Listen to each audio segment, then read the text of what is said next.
வணக்கம் திரு பொன் ராதாகிருஷ்ணன். விவசாயிகளுடைய இந்த போராட்டம் தற்போது தற்கொலை செய்து கொள்ளப் போவதாக ஒரு முடிவை எடுத்து இந்த போராட்டத்தில் ஈடுபட்டிருக்கிறார்கள். விவசாயிகளை நீங்க தொடர்ந்து சந்திச்சிருங்க. விவசாயிகள் உங்ககிட்ட என்ன தெரிவிச்சிருந்தாங்க? இப்ப இங்க இருக்கக்கூடிய விவசாயிகளுக்கு நீங்க சொல்லிக்க விரும்புறது என்ன? 100 நாள் போராட்டம் அப்படின்னு அவங்க அறிவிச்சிருந்தாங்க.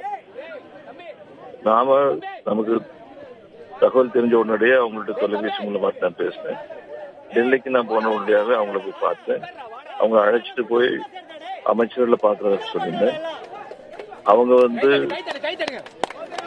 நிதியமைச்சர், நீர்வளத்துறை அமைச்சர், நம்முடைய விவசாயத்துறை அமைச்சர் அத்தனை பேரையும் பார்க்க வேண்டிய அளவுக்கு நான் பார்த்திருக்கிறாங்க. என்னுடைய வேண்டுதல் ஏற்கனவே நம்ம எந்த கோரிக்கை வச்சிருந்தீங்களோ அந்த கோரிக்கையினுடைய அடிப்படையில நிவாரணம் வழங்கி இருக்கிறாங்க. இந்த வழங்கிருக்கக்கூடிய நிவாரணம் போதுமா போதில்லை அப்படிங்கிறது மாநில அரசாங்கம் கவனிக்க வேண்டிய விஷயங்கள். அதிகப்படியா கிடைக்கக்கூடிய அளவுல நாமளும் அவங்கள்ட்ட பேசுறோம். இந்த விவரங்கள்ல நாம போராட்ட குழுவினுடைய தலைவர் மரியாதைக்குரிய ஐயா அவர்கிட்ட நாம பேசுறோம். ஐயா கண்ண ஐயா அவர்கிட்ட பேசிருக்கோம். இப்போ அவங்க என்ன சொன்னாங்க, நாங்க போராட்டம் நடத்த மாட்டோம், சும்மா நாங்க இருக்கிறோம் அப்படிதான் சொன்னாங்க. இப்ப அவங்க மரத்துல ஏறி போராட்டம் நடத்துறது கேள்விப்படுறேன். என்னுடைய சகோதரர்களுக்கு என்னுடைய வேண்டுதல், எல்லா வகைகளையும் எல்லா அமைச்சர்களும் பார்க்கக்கூடிய அளவு நாம ஏற்பாடு பண்ணியாச்சு. எல்லாரும் சந்திச்சாச்சு. நிவாரணமும் வழங்கப்பட்டிருக்கு. கொடுக்கப்பட்ட நிவாரணம் போதுமாக இல்லை அப்படின்னு நாம் நினைக்கிறோம்.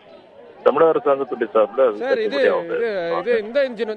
என்னுடைய வேண்டுதல், தயவு செய்து நீங்க இது போன்ற உள்ள போராட்டங்களை கைவிட்டு போராட்டத்தை நிறுத்திக் கொள்ள வேண்டும் என்று நான் கேட்டுக்கிறேன்.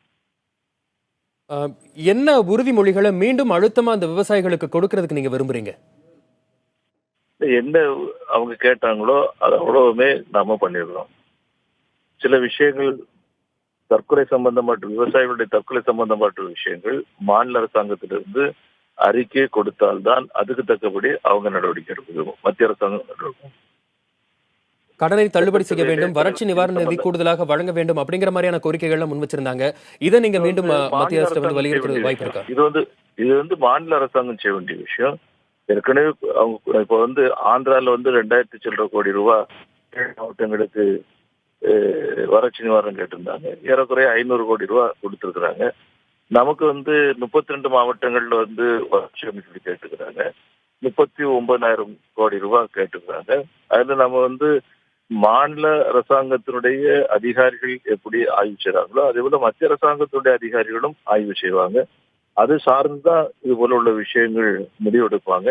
இது அமைச்சர் எடுக்கக்கூடிய முடிவோ அல்லது ஒரு அரசியல் கட்சி எடுக்கக்கூடிய முடிவோ கிடையாது. அதிகாரிகள் அந்த இடத்துல பார்த்துக்கிட்டு எடுக்கக்கூடிய முடிவு.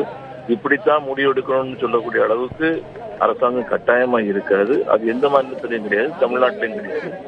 திரு பொன் ராதாகிருஷ்ணன், மரத்தில் ஏறி இருந்த விவசாயிகள் ஒருவராக கீழே இறங்க தொடங்கி இருக்கிறார்கள், ஒருவர் கீழே இறங்கி இருக்கிறார். தொடர்ந்து விவசாயிகளுக்கு சொல்லக்கூடிய விஷயம், இறுதியாக உங்களுடைய கருத்துக்களை சுருக்கமாக பதிவு செய்யுங்கள். என்னுடைய வேண்டுதல், நான் அவங்கள்ட்ட ஏற்கனவே நான் சொல்லிட்டு கூடிய விஷயம், தயவு செய்து போராட்டத்தை கைவிடுங்க. அங்க வயதானவங்க நிறைய பேர் இருக்கிறாங்க. அவங்களுக்கு சில சிரமங்கள் இருக்குதுன்னு நாமளும் உணர்றோம், அவங்களும் சொன்னாங்க.